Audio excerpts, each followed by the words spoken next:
بسم اللہ الرحمن الرحیم. عزیز طلباء السلام علیکم. میں محمد عمران عامر زاویہ اسکول سسٹم کے ساتھ اردو جماعت نام کے لیکچر نمبر 16 کے ساتھ. عزیز طلباء آج کے لیکچر میں ہم جو ہے وہ سبق آرام و سکون جو ہے وہ پڑھیں گے. اس میں پہلے ہم جو ہے وہ مصنف کے تعارف کے حوالے سے کچھ پڑھیں گے اور پھر جو ہے سبق کی ریڈنگ جو ہے وہ بھی کچھ مکمل کریں گے.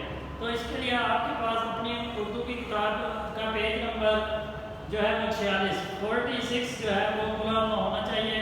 اس میں دیکھیے پہلے میں نے مصنف کے تعارف کے حوالے سے کچھ پوائنٹس جو ہے وہ علیحدہ کیے ہیں. اس میں سب سے پہلے دیکھیں پیدائش ہے ان کی. سید امتیاز علی تاج کے 1900 میں لاہور میں یہ پیدا ہوئے.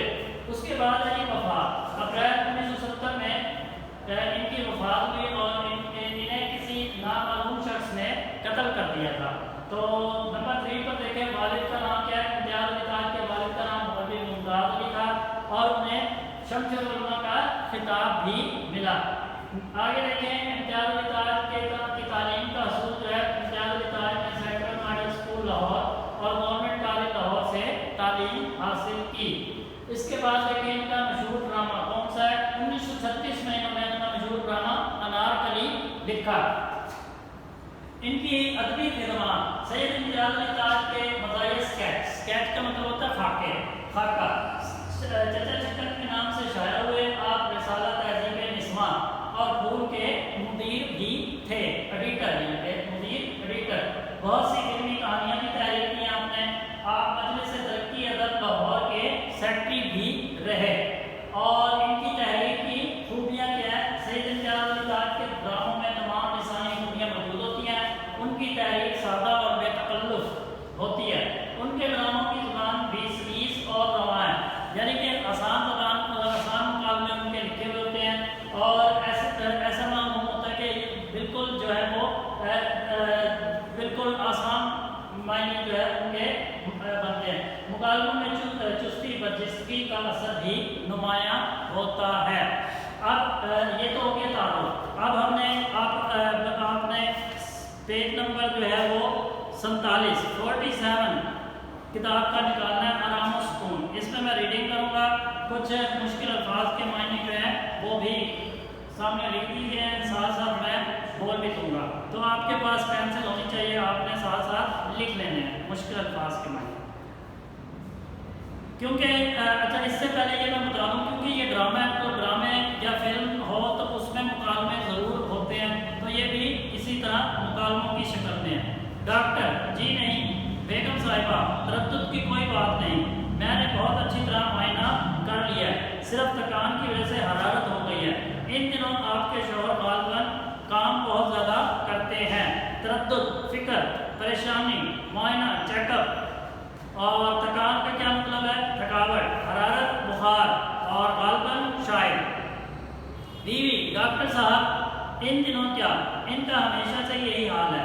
صبح 10 بجے دفتر جا کر شام 7 بجے سے پہلے کبھی واپس نہیں آتے.